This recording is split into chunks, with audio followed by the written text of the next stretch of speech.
30 साल बाद जब आप 55 या 60 साल के हो जाएंगे और जॉब्स रिटायरमेंट का टाइम आएगा, तो क्या आपने सोचा है कि उसके बाद आप क्या करेंगे? वैसे आफ्टर रिटायरमेंट वाइफ के साथ वर्ल्ड टूर कैसा रहेगा? या फिर क्यों ना रिटायरमेंट के बाद अपने वो शौक पूरे किए जाएं जो जिम्मेदारियां निभाने में कहीं पीछे छूट गए थे? सपना तो अच्छा है, पर ये पूरा कैसे होगा? हाँ, प्राइवेट नौकरी वालों को तो पेंशन मिलती नहीं, और जिन्हें पीएफ मिलता है वो इतना नहीं होता कि उसे रिटायरमेंट तक बचा कर रखा जा सके। ऐसे में रिटायरमेंट के बाद आजाद होकर जिंदगी जीने का ये सपना कैसे पूरा होगा? यही सोच रहे हैं ना? पर हो सकता है, वो भी सिर्फ महीने की 500 रुपए की मिनिमम इन्वेस्टमेंट के साथ। एनपीएस यानी कि national pension scheme central government की शुरू की गई एक ऐसी स्कीम है जो न केवल आपके आफ्टर रिटायरमेंट प्लान्स को सिक्योर करती है, बल्कि आपके बच्चों पर से आपकी फाइनेंशियल डिपेंडेंसी को भी कम करती है। आपने अक्सर लोगों को ये कहते सुना होगा कि आज में जियो, भविष्य में नहीं। जो सच भी है, जीना आज में ही चाहिए, पर आज के साथ साथ फ्यूचर के लिए भी थोड़ा थोड़ा इन्वेस्ट करते रहना चाहिए। हाँ, जानता हूं, अब आप कहेंगे कि अगर रिटायरमेंट पर इन्वेस्ट करेंगे तो आज का क्या होगा? बच्चों को अच्छे कॉलेज में भेजना है, फिर उनकी शादी का खर्चा, और कभी भी कोई इमरजेंसी आ गई तो उसके लिए पैसे कैसे सेव कर पाएंगे? तो यहाँ पर मैं आपको बता दूं कि आपने शायद एनपीएस को अंडर एस्टिमेट कर रखा है। एनपीएस को सभी सिटीजन्स के लिए ओपन करने के इतने सालों बाद भी लोगों को ये गलत फहमी है कि ये पेंशन स्कीम सिर्फ रिटायरमेंट के बाद के लिए ही है, जिस वजह से देश के बहुत सारे लोग ऐसे हैं जो आज भी एनपीएस का फायदा नहीं उठा पा रहे हैं। जी हाँ, ये सच है कि एनपीएस को रिटायरमेंट स्कीम के तौर पर लॉन्च किया गया था, पर इस स्कीम में आपको कुछ ऐसे ऑप्शन मिलते हैं जो आपके प्रेजेंट और फ्यूचर दोनों के लिए सेफ्टी गियर बन सकते हैं, जैसे एनपीएस का टियर 1 और टियर 2।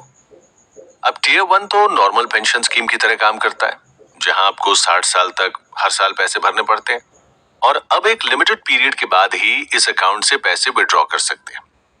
बट अगर एनपीएस टियर 2 में इन्वेस्ट करते हैं तो आपको नो लॉक पीरियड फीचर मिलता है, जिसका मतलब है कि आप कभी भी इस अकाउंट से पैसे विड्रॉ कर सकते हैं, जस्ट लाइक सेविंग अकाउंट। और अगर किसी साल पैसों की शॉर्टेज के चलते आप स्कीम इन्वेस्ट नहीं कर पाते हैं, तो भी आपके एनपीएस अकाउंट पर कोई फर्क नहीं पड़ेगा। है ना शॉकिंग? अच्छा दोस्तों, क्या आप जानते हैं कि अगर आप एनपीएस टियर 1 में इन्वेस्ट करते हैं तो आपको ईयरली 10% तक का टैक्स बेनिफिट भी मिल सकता है? नहीं जानते? कोई बात नहीं, क्योंकि आपकी ही तरह बहुत सारे लोगों ने इस स्कीम को काफी अंडर एस्टिमेट कर रखा है। लेकिन हमारे अगले एपिसोड में आपके सारे डाउट्स क्लियर होने वाले हैं। हमारी सोसाइटी में प्राइवेट जॉब्स वालों से ज्यादा इज्जत सरकारी नौकरी वालों की जाती है।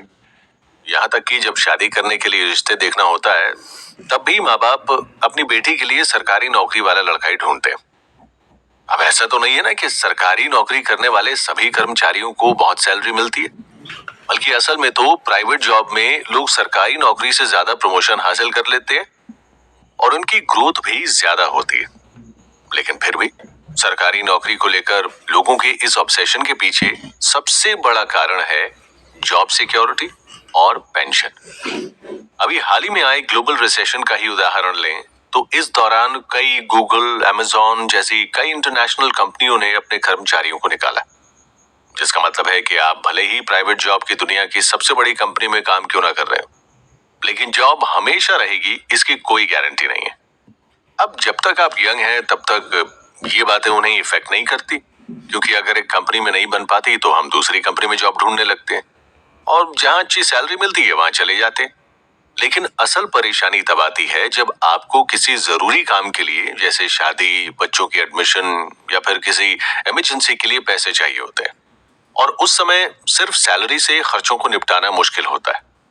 वहीं रिटायरमेंट के बाद तो ये परेशानी और बढ़ जाती है, क्योंकि सरकारी कर्मचारियों को तो रिटायरमेंट के बाद पेंशन मिलती है, पर प्राइवेट जॉब वालों के पास कोई इनकम सेविंग ही नहीं होती जिसके सहारे वो अपनी बाकी की जिंदगी काट सके। और सिटीजन्स की इसी परेशानी को खत्म करने के लिए ही सरकार ने एनपीएस यानी कि नेशनल पेंशन स्कीम्स की शुरुआत की थी। एनपीएस के अंडर आने वाले सभी तरह की स्कीम्स को पीएफआरडीए यानी pension fund regulatory and development authority handle करती है, जिसे मिनिस्ट्री ऑफ फाइनेंस चलाती है। जब एनपीएस को शुरू किया गया था तो इसके अंडर आने वाली सभी स्कीम्स सिर्फ गवर्नमेंट एम्प्लॉयज के लिए थी, लेकिन फिर आम लोगों की प्रॉब्लम्स को देखते हुए साल 2009 में इस स्कीम को 18 साल से 65 साल तक के सभी सिटीजन्स के लिए ओपन कर दिया गया और फिर बाद में इसकी एज लिमिट बढ़ाकर 70 ईयर्स कर दी गई। लेकिन एनपीएस के सभी सिटीजन के लिए ओपन करने के इतने सालों बाद भी लोगों को ये गलतफहमी है कि ये पेंशन स्कीम सिर्फ रिटायरमेंट के बाद के लिए ही है, जिस वजह से हमारे देश के बहुत सारे लोग ऐसे हैं जो एनपीएस का फायदा नहीं उठा पा रहे हैं। दरअसल एनपीएस में दो तरह के अकाउंट होते हैं, टीयर 1 और टीयर 2। अब ज्यादातर लोग टीयर 1 के बारे में तो जानते हैं, लेकिन टीयर 2 के बारे में पूरी जानकारी किसी को नहीं है। इसलिए चलिए सबसे पहले समझते हैं कि एनपीएस टीयर 1 और टीयर 2 अकाउंट में क्या फर्क है। एनपीएस टीयर 1 में इन्वेस्ट करने के लिए आपकी उम्र 18 से 65 साल के बीच होनी जरूरी है, लेकिन अगर हम एनपीएस टीयर 2 की बात करें तो इस अकाउंट में टीयर 2 के बेनिफिट्स लेने के लिए आपका एनपीएस टीयर 1 अकाउंट एक्टिव होना चाहिए। ऐसा इसीलिए है क्योंकि टीयर 2 एनपीएस टीयर 1 के ही होल्डर्स को एक्स्ट्रा बेनिफिट्स देने के लिए शुरू की गई स्कीम है।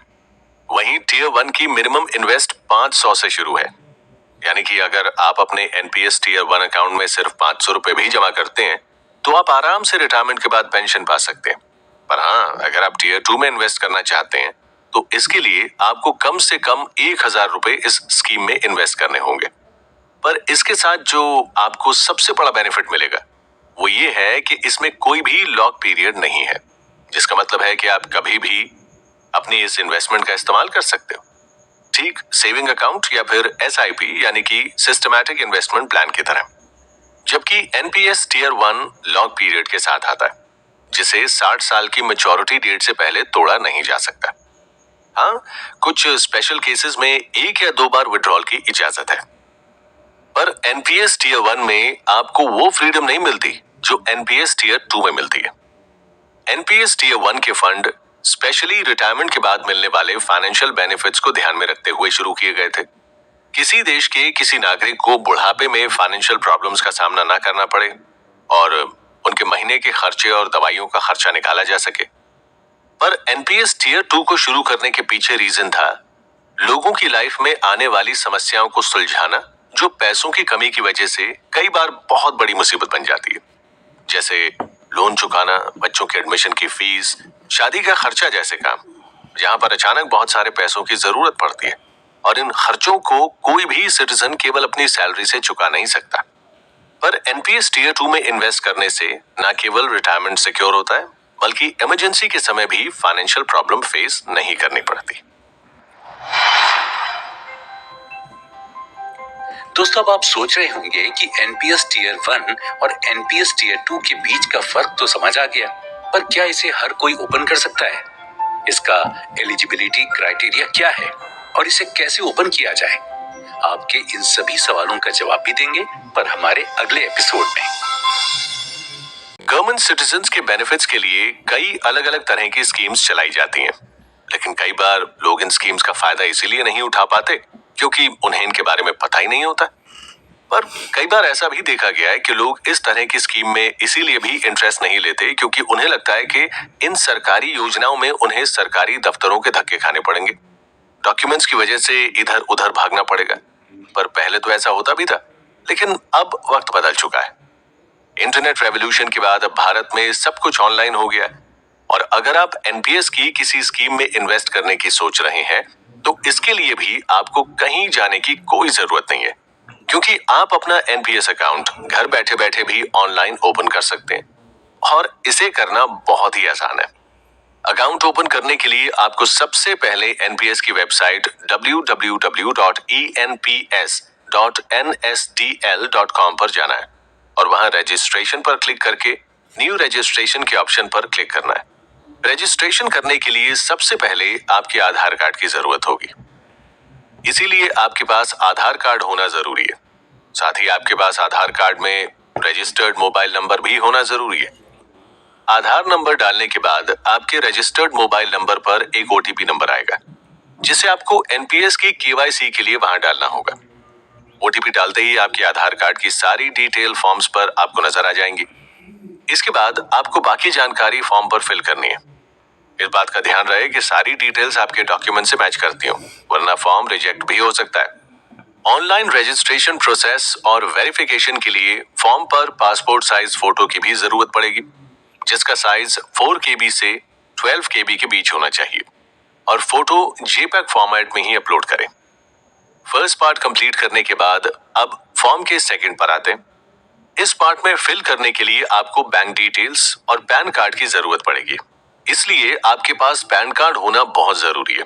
पैन कार्ड और बैंक डिटेल्स फिल करने से केवाईसी वेरिफिकेशन पूरी हो जाएगी। यहाँ पर एक बात का ध्यान रहे कि जो नाम और पता आपने रजिस्ट्रेशन फॉर्म पर फिल किया है वो बैंक पासबुक से मैच होना चाहिए। अगर ऐसा नहीं हुआ तो फॉर्म रिजेक्ट कर दिया जाएगा। वहीं अगर सारी डिटेल्स सही होने के बाद भी रजिस्ट्रेशन फेल होता है तो ऐसी सिचुएशन में अपने बैंक को कांटेक्ट करें। और जो एनआरआई यानी कि non residential Indians NPS account open करना चाहते हैं तो उन्हें बैंक अकाउंट स्टेटस में नॉन रिपेट्रिएबल अकाउंट ऑप्शन चूज करना होगा। एनआरई यानी कि नॉन रेजिडेंशियल एक्सटर्नल या फिर एनआरओ यानी कि non resident ordinary bank account details डालने के बाद अपने पासपोर्ट की कॉपी भी स्कैन करके सबमिट कर दें। साथ ही कम्युनिकेशन के लिए एनआरआई यूजर्स अपना ओवरसीज एड्रेस या फिर इंडिया का परमानेंट एड्रेस डाल सकते हैं। लेकिन यहां पर बता दूं कि ओवरसीज एड्रेस डालने पर एक्स्ट्रा चार्जेस पे करने पड़ेंगे। अब आप ये तो समझ ही गए कि कौन एनपीएस में इन्वेस्ट कर सकता है और कौन नहीं, पर एनपीएस अकाउंट में इन्वेस्ट करने का प्रोसीजर क्या है, इसके लिए कौन कौन से डॉक्यूमेंट्स की जरूरत पड़ती है, जानेंगे हमारे अगले एपिसोड में। पिछले एपिसोड में आपने जाना कि कैसे ऑनलाइन आप घर बैठे बैठे एनपीएस अकाउंट के लिए रजिस्ट्रेशन कर सकते हैं और इसके सब्सक्राइबर बन सकते हैं। लेकिन एनपीएस की जिस स्कीम में आपको इन्वेस्ट करना है उसके लिए आपको अलग से ऑनलाइन फॉर्म फिल करना पड़ता है और साइन वेरिफिकेशन करनी पड़ती है। एनपीएस टियर 1 को ओपन करने के लिए ई साइन वेरिफिकेशन करना होगा, जिसके लिए एक बार फिर आधार कार्ड में रजिस्टर्ड नंबर पर ओटीपी भेजा जाएगा, जिसे डालते ही आपके डॉक्यूमेंट डिजिटली अप्रूव्ड हो जाएंगे। एक बार डॉक्यूमेंट ई साइन करने के बाद आपको इसकी एक कॉपी CRA को सबमिट करनी होती है, जिसके लिए 5 रुपीज GST चार्ज लगता है। लेकिन इन केस आप अगर ऑनलाइन फॉर्म सबमिट नहीं करना चाहते हैं या किसी रीजन से ऑनलाइन फॉर्म सबमिट नहीं हो पा रहा है तो ऐसी सिचुएशन में आप ऑप्शन 2 प्रिंट एंड कुरियर पर क्लिक करके फॉर्म की एक कॉपी अटैच फोटो और साइन के साथ कुरियर कर सकते हैं, जिसके बाद आपको PRAN यानी परमानेंट रिटायरमेंट अकाउंट नंबर दे दिया जाएगा। हाँ, लेकिन इस बात का ध्यान रहे कि PRAN नंबर अलॉट होने के 90 दिन के अंदर CRA ऑफिस में फॉर्म सबमिट हो जाना चाहिए। एनपीएस के टियर 1 में इन्वेस्ट करने के लिए आपको ज्यादा पैसों की जरूरत नहीं पड़ती। आप चाहें तो सालाना सिर्फ 1000 रुपए जमा करके भी इसके एक्टिव यूजर बन सकते हैं।